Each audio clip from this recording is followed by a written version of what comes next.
هغه د صحابي نه اورېدلی دی، هغه د هجر پاک نه اورېدلی. د بخاري کتاب بخاري ومنم، په قرآن ومنم. بخاري ومه منه، بخاري چې کوم د پیغمبر حدیث راوړی دی هغه ومنه. ترمذي مه منه، ترمذي یو ملا و، هغه چې د حضور پاک کوم حدیث راوړی دی د استادانو یو پرس یې جوړ کړی دی او بیا یو استاد یې چڼ کړی دی. ټوله خبره نه ده چې د استاد حافظه څنګه وه، د دې استاد دیانت او دیانتداري ایمانداري او دې استاد د دې خپل استاد سره ملاقات کړی دی او که نه دی کړی، د ده نه یې اورېدلی دی او که نه دی، او د ده بل متابع ورته وایي شاهد ملګری شته او که نشته، یوازې لږ دا ټولې خبرې چمپ شوي دي، 1400 کاله علماء چمپ کړي دي او په دې جلدونه کتابونه لیکلي شوي دي. د ځانه نه وایي، زه چې یو خبره دلته پاته کوم د ځانه به نه کومه، که مې وکړه هسې خوشتوي به مې کړي، که مې د ځانه وکړه نو هسې ستا د ترغیب دپاره به کړي چې تا پوه کړم چې شریعت او دین ذکر کوم نو زه به بیا قرآن ذکر کوم او زه به د پیغمبر حدیث ته تدې بیا خدای مو وایه چې دا قرآن دا خو تاج کمپاره چاپ کړی دی، تاج کمپاره څه اعتبار دا قرآن نه منم، دا خو علمي چاپخانې چاپ کړی دی، هغې له څه اعتبار د خدای بند علمي چاپ کړی د خدا د هغې قرآن نقشه ده چې کومه حضور پاک صحابو ته ښودلې ده. دقه رنګې بخاري شریف کې ترمذي کې چې کوم احادیث صحیحه دي دا د هغې خبرې نقشې دي چې کومې حضور پاک صحابو ته بیان همغه خبرې نو الله قرآن شریف مایي لم الدردو کې وما اتاکم الرسول نن هر سړی ختلی دی فیسبوک ته او که فیسبوک پیسې ګټي او د پیغمبر په ناموس پیسې ګټي، ظالم پیسې ګټي، په څه ګټي؟ ماله په یوټیوب او په فیسبوک پیسې راشي، پیسې پیغمبر بدنامې پیسې ګټي، د پیغمبر حدیث بدنامې پیسې ګټي، د پیغمبر جام پر غړی نو پیسې ګټي، یا د خدای ظالم په بل څه په دې دنیا کې تا ته را سودونه په نظر نه راځي چې خلکو ته خرا ور مخکې کړي دا سودونه مه کوي، دا نه پیغمبر تا ته په دې دنیا کې دا بربنډ للکان او جینکۍ چې ګډ ورګرځي په نظر درته نه راځي، دا په دوکانونو کې دا خلک دوکې شاکې کوي او غلط څیزونه خرڅوي، دا راته نه ښکاري، دا چې سراسر کمې ګمراهۍ کېږي او ګناهونه کېږي او ټوله دنیا ورته ګوري، دا د ته په سترګو نه ښکاري، په دې پیسې نه شي ګټلی چې خلکو ته دا برایۍ ور مخکې کړي. نو پیغمبر پیسې لګېدلې هغه پیغمبر چې ما ستا دپاره هغه څونه ورکړی، هغه پیغمبر چې دی نه وي هم به نن د کفر په تیاره کې او ګمراهۍ کې پراته، هغه پیغمبر چې د دې امت دپاره هغه په شا لرې غورځېدلی دی، پیروانونه یې غورځېدلي وو، هغه پیغمبر چې د دې امت او د دې دین دپاره دایف سفر کې وګوره وینې ترې تویې شوي دي، هغه مبارک پیغمبر چې د دې دین دپاره هغه خپل وطن برېښ غاښ مبارک یې مات شوی دی، هغه پیغمبر چې په سجده باندې پروت دی او جاړي او بیبي ورته وایي ولې جاړئ؟ وایي امت له سوال کوم چې الله زما امت معاف کړي، هغه ستا خیر پیغمبر تا ته روی ویلي دي، مونږ ته څه ویلي دي رونه، یو ځل یې وفرمایل ارمان ما خپل رونه ولیدل وددت لو انی رأیت اخواني، دا مې ارمان خپل رونه مې ولیدلې، صحابه ورته وایي اولس مونږ ستا رونه نه د الله رسول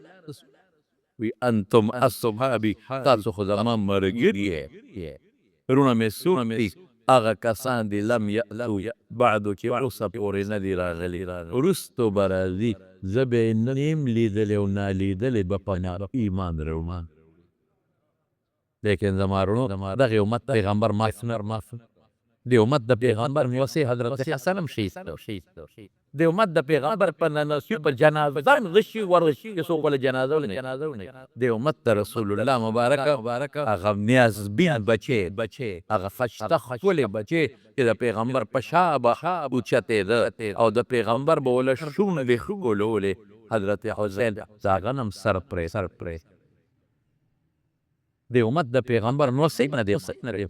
حضرت حسین نه دی کړی، حضرت حسن نه دی کړی، حضرت عثمان نه دی مات کړی، حضرت عمر نه دی مات کړی، نو دې نه به ګیله نه کېږي پیغمبر سي حسن علالول او وجل او حسین علالول دا د پیغمبر رخ خپتول دي که نه دي خپتول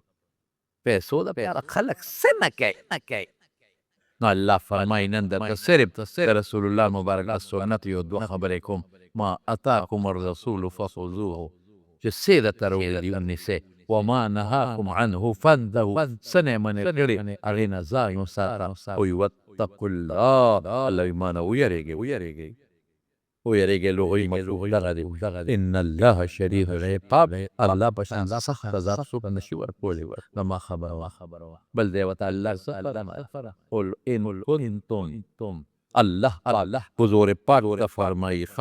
ما ته نه وایي رسول الله صلی الله علیه وسلم ته فرمایي الله پاک قل ووایه ورته ای محبوبه ان کنتم تحبون الله لکه زمونږ د ټولو الله سره ګناه نشته که نه ها ان کنتم قل ووایه وایه ورته ان کنتم تحبون الله که الله سره مینه لرل غواړئ نو فتبعوني زما تابعداري د الله مینه په چا باندې موقوفه شوه د پیغمبر په تابعداري ته څه قرآن ترجمه کوې ته قرآن قل ان کنتم تحبون الله که الله سره د مینې دعوه لرئ او مینه کوئ نو فتبعوه نه دی چې د الله تابعداري ورپسې څه دي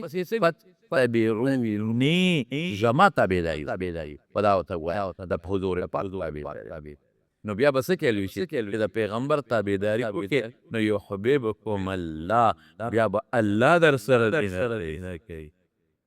الله به در سره مینه کوي رب العالمین او ویغفر لکم ذنوبکم ګناه هم درته بخښي والله غفور رحیم الله غفور دی او مهربان دی نو د الله مینې نښه څه ده د رسول الله مبارک تابعداري د حضور پاک تابعداري او په خدای قسم چې دا صحاب دویمه پکې دی په ورنې کړی اوس یو دوه درې مثال عام مثالونه هغه د طالبانو دلایل نه وي عام مثالونه چې تاسو عام دوستان ورباندې پوه شئ حضرت عمر فاروق رضی الله تعالی عنه په مدینه منوره کې یو منافق هغې ته وایي په خولې مسلمان او زړه نه کافر یو یهودي د دواړو په یوه ځمکه جګړه دواړه رالل رسول الله صلی الله علیه وسلم ته یهودي په حق او منافق حق نو حضور پاک هغه یهودي په حق کې فیصله وکړه د شریعت چې د مکه ستا دواړه راووتل منافق د یهودي ته وایي وی راځه عمر لزو چې موږ له هغه فیصله وکړو وایي دا پیغمبر مبارک یې وکړه وایي بس ته راځه په هغه دا ماتیک نه ښکاري خدایا لاړل حضرت عمر فاروق مطلب یې دا و چې حضرت عمر به زما ظاهري مسلمانۍ ته غړی خو نور منافق و نو کیدای شي زما پرو چې لاړ حضرت عمر فاروق ته دروازه ولا راووتل وی صاحب زموږ د یهودي په ځمکه جګړه زموږ له فیصله وکړه هغه وی ډېره ښه چې دا خبره یې وکړه یهودي ورته وایي عمر ته وی عمره اوس موږ لاړو حضور پاک له هغه زموږ فیصله وکړه خو د هغه نه یعنې تا لی راوستو عمر ورته ډېر خبره چې د هغې نه ده منلې زه بدله وکړم زه بدله فیصله وکړم 2 منټه ودرېږې زه راغلم حضرت عمر لاړو توره یې راوه او چې بر ته راووته چې شړق شو منافق یې په دا توره و سره یې تیل سوی غورځاو وایي چې د حضور پاک د فیصلې نه بس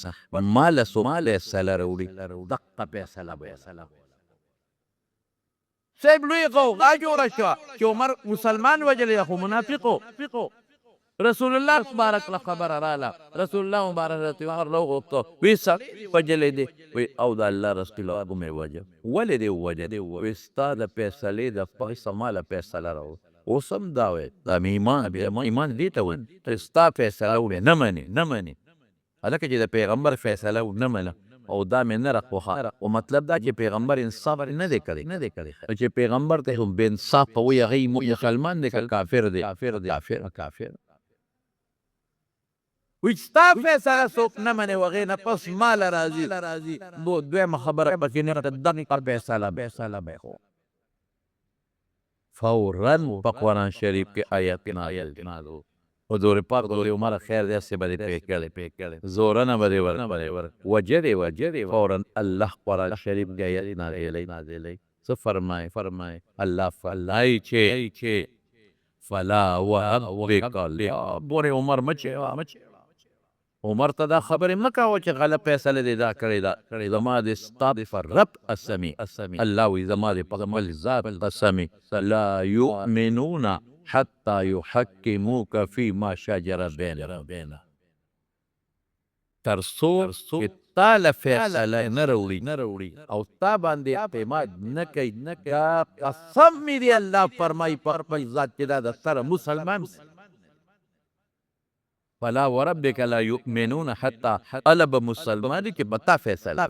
یحکموک فیما شجر بینهم ثم لا یجدوا فی انفسهم حرجا مما قضیت ویسلموا تسلیما دریز الله خبر موضوع ته بتا به فیصله کې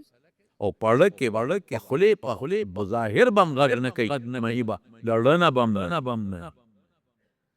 ثم لا یجدون انفسهم حرجا مما قضیت طالبانو ته نږدې کې ډېر اوږدې خبرې کوو بیا به دې پړه کې دومره پوټې شکم نه ماسوتی چې پیغمبر غلطه فیصله کړې لړنه بم او بیا څه وایي ویسلموا تسلیما قسم البصیر راشه پیغمبر فیصله وکړه زما په عمل دی اوله د عظمت ده دا خو قرآن وایي چې د پیغمبر خبره او چې د منې هغه د سزا د چم حضرت عمر فاروق رضی الله عنه او دوه قسمه سنت یو ارضي سنت د مستحب په درجه کې دي په خدای چې صحابه هغې ته داسې انداز ګټلي چې ضبط لکه یو مثال تاسو وایي چې حضرت عثمان رضی الله عنه رسول الله مبارک مکې ته ولېږه مذاکرات چې تلال شه اهل العرش سره خبرې اترې او د حدیبیې د صلح مقام رسول الله مبارک د عمرې له د مرې کافرانو نه پرېښ په حدیبیه کې پړاو واچو دمه وکړلو حضرت عثمان مذاکرات وکړل چې عثمان رضی الله عنه مذاکرات ولا لاړ نو د هغه د پنسب ته وایو لنګ به وایي حدیث کې حدیث پنسب وایي دا پنسې د لرې لرې ګټونه چتې نو په عربو کې دا رواج و چې هغوی به کمیس او لنګ یا پرتوب ځان پسې ځمکه را اوس هم ډېر خلک داسې چې هغوی د پرتوب پیسې د ګېټو نه ښکته کوي په مانځه کې پورته کوي نه لکه ګورې دا مکروه دی مانځه کې پرتوب د ګېټو نه اوچت ساتي د ګېټو نه مه ښکته کوي د ګناه د ناروا او اوس هم عرب کمیسونه تاسو وګورئ پسې په ځمکه راښکي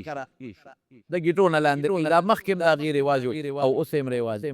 نو چې چا به پرتوب یا لنګ د ګېټو نه اوچت و نو دوی به پورې خندل ویل لاندې ټولې سپی ښکاري حضرت عثمان رضی الله عنه اوچت نو د کافرانو ورپسې خندا کړه یو مو پورې خندل عثمان ته وګورئ لنګ ته وګوره مثلا پرتوب ته وګوره د ګېټو نه پورته دی یو لاندې سپی ښکاري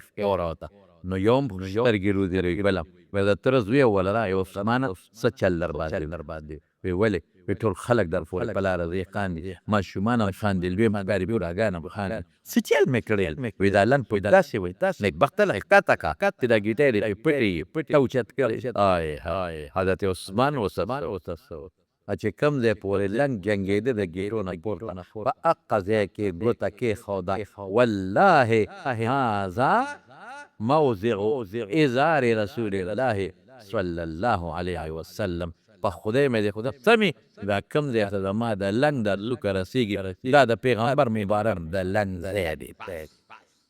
ته د خپل پیغمبر تابعداري کوم خلکو سبحان یو زر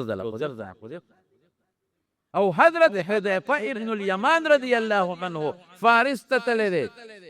فارس هغه زمانه کې داسې بادشاهي وه لکه د امریکې هلته روټۍ خوري ګڼ شمېر خلک بادشاهانو زامن او دا لوی وزیرانو زامن او دا لوی سرمایهدار ناستې ډوډۍ کې د ده نه نوړی پرېوت نوړی چې پرېوته نو حضرت حذیفه ابن الیمان راوچته کړه هغه خاورې مورې پرې وغورځولې چې ځمکې نه کوم شی لګېدلې او باقي نوړی یې صاحب د خلکو یو بل سترګې روزي وګورئ نوړی د ځمکې نه راوچته کړه په ځمکه خو چې نوړی پرېږدي نو خلک یې ډېران وایي ځمکې دونه یې رسنې حق دی وایي چې ته نوړی په سترګو جوړ نه ده لیدلی د د دې حالاتو نه معلومیږي یو بل ته سترګې روزي وي دا سود او خو لوی خلک و مالدار هغه څه چلو هغه وی سم مې د الله په ځای دا د پیغمبر سنت فیصه د چا سنت د حضور پاک ترمذی کې حدیث دی حضور پاک فرمایي چې کله نوړی د نه په ځمکه وغورځېږي او چته کا چې کوم خوره خیږه شګه لګېدلې ده هغه وغورځوه باقي خولې ته والې ولې نوړی بې ځایه کې ولې نوړی برباد دقه رنګې د سیو ټنګری ده نه پرېوته نو بعضې خلک چې خلک داسې وي که نه نو دیکه ورکړي چې ما پورې به خلک ونه خاندي چې دیکه ورکړم وایي به جلکه دا سړی داسې اوچته که خوره خیږه دې لرې کوه او په خولې باندې ورومنډه واچو مالټې ټنګری دی نه پرېوته اوچته چې کوم د خورو خیږو ځای دی هغه لرې که او باقي خولې ته واچوه او ورته څه ووایي أترك سنة رسول الله صلى الله عليه وسلم لهؤلاء الحمقاء د دې قمقلو د پاره د پیغمبر سنت دا قمقل دي رونکېږه خاندي دي دې د پاره د پیغمبر ولې پرېږدم زما اکثر دې ملګرو چې خلک د انګریز په طریقه نه شرمېږي د انګریز په چانټیانې اچېږلي د هغې په شادي جامې او جینکۍ د ډمانو په طریقه نه شرمېږي دمانو سینې ښکاره کړي دا بره مری سره دویم دا بره مری سره سینې ښکاره کړي دمان لستوڼی نی دیم بې لستوڼی ګرځي دمان خپل سرونه او ویښته خلکو ته ښیي دیم خپل سرونه او ویښته خلکو ته ښیي نو چې یو ښځه د ډمې په شکل غوپولو نه شرمېږي زه د پیغمبر په شکل ولې وشرمېږم د انګریز په سنت او په طریقه خلک فخر کوي انګریز په شاري جامې مې چولی انګریز په شاري سر مې پرېښی دی انګریز په شاري شکل مې جوړ کړی دی زه د خپل مبارک پیغمبر په شکل ولې وشرم د پیغمبر د سنت نه منل د یو عام سړي خبره ده په ایران کې یو شاعر و بېدل فارسی بان شاعر ډېر زبردسته شعر به وي او ټول به د رسول الله مبارک په نعتونو په صفاتو کې اکثر جوړ نو هغه شعرونه هغه خوا د شعر و شاعرۍ زمانه و هغه ډېر خواره شوي په هندوستان کې یو سړی هغه چې د هغه بېدل شعرونه واورېدل هغه وایي چې خدای دې بلا ویسینګ دا شعرونه خو ټول د پیغمبر د مینې نه ډک دي دا خو ډېر لوی عاشق رسول دی ډېره زم د ملاقات کوم هغه مطلب دا کې دی به ټولې په شریعت پر د هندوستان نه راغی ایران هلکه هندوستان نه دی پاکستان او بیا ورپسې بلوچستان او بیا ایران بیا دا مزه لري هغه زمانه کې لاړ بېدل تپوس یو ته مشهور شاعر اوله راووت وی بېدل سره مې کار دی زه بېدل یم وی د خو هندوستان نه ستا راغلی ستا د پیغمبر صفتونه مې واورېدل په شعرونو کې شوق مې راغی چې د به تا سره ملاقات وکړم داسې ګیره خو دې خریلې ده هغه ګیره خریلې وه نیکبخت او برېښ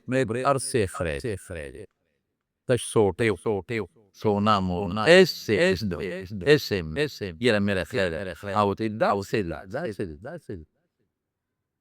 ریش را مې وویښ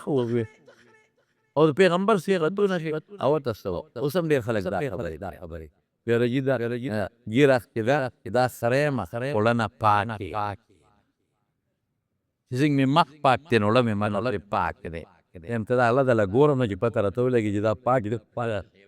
کله دې پاک کړو نو تا به د پیغمبر سنتو ته سپک نه کړ وړه خیرن وړه ښکاري نه نو ځکه وایي چې پاک دا خو به یو سړی وي زما لرې پاک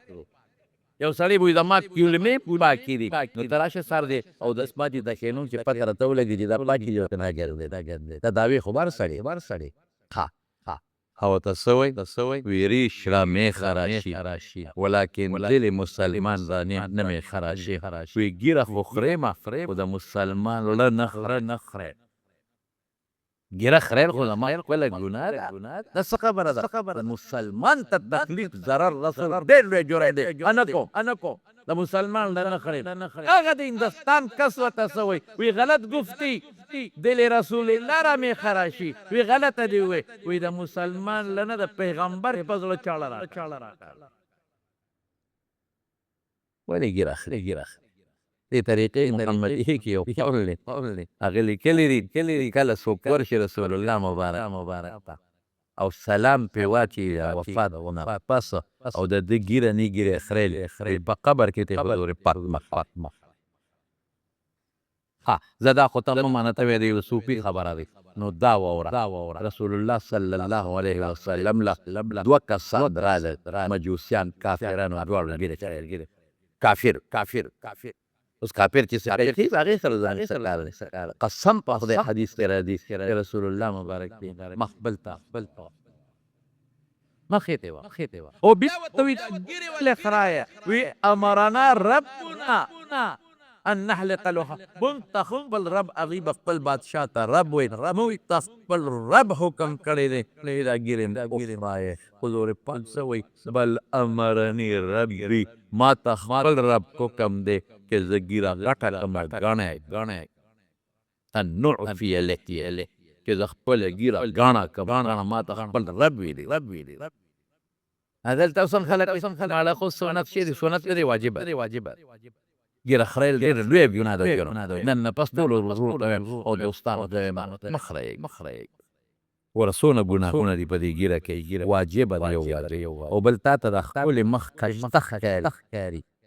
او د ږیرې والا مخ خشته نه ښکاري یو ګویا کې د پیغمبر شکل درته ښکلی ښکاره نه شو او د کافرانو سره تشبیه کې او د ښځو سره تشبیه کې یا خو د ښځې او د مسلمان په منځ کې فرق یو کس پکې راته لاوي یاره وایي ږیره وایي جنت کې به د خلکو ږیرې نه نه چې هلته لاړ شي بیا خیر هلته به سړی د ږیرې ټوکېدو وخت له رسېدلی نه په داسې انداز به په داسې عمر کې به په جنت کې د جنت مطابقه د هغې عمر مطابقه ږیره راخېږي نو دی به د وخت ته نه رسېدلی او نه به رسي نه به پکې زیاتېږي لکه دلته کې چې سړی د 9 کال وي 2 کال وي لیکي او ږیرې نه یا د 12 کال وي بعضې هلکان 14 کالي ږیرې نه جنت کې به ږیره دا مو وایه چې د مور مې هم ږیره نشته ما د یوه هلک نه تپوس وکړه کوسه نو هلکه دا ږیره دې ولې نسته وایي زه مور ته تللی زه مور ته تللی نو ځکه ږیره نه نو دا مې ووایه جنت کې بیا وایي د مور هم ږیره نو هغسې ځان کې لمارونو انشاءالله مونږ به که خیر رسول الله مبارک وسو هغه چې څه فرمایي لمرونه یې زما دوستان یې ږیره مه خرایه ډېره ګناه یو خدا ته یې خرې نو پیسې دې پرې نو په ګناه پیسې لګي خامخا بلیډه وغشېږه ولاړ یا نه له پیسې دې پرې لګي دویمه ګناه سره همیشه یو ګناه سړي یو ځل وکړي دا ته همیشه درېیمه ګناه څه ده درېیم ګناه خلک پټ ښکاره کوي څلورمه څه ده دا چې د خدای د مخ خشته ښکاري نو خدا خو خشته نه دی خشته نو پیغمبرانو ولې ږیرې بیا پرېښود پنځمه ګناه سره د ږیرې والا خشته نه ښکاري د ږیرې والا او د حضور پاک او د صحابه بله ګناه سره د ښځو سره تشبیه ده او پیغمبر مبارک د ښځو تشبیه باندې لعنت وی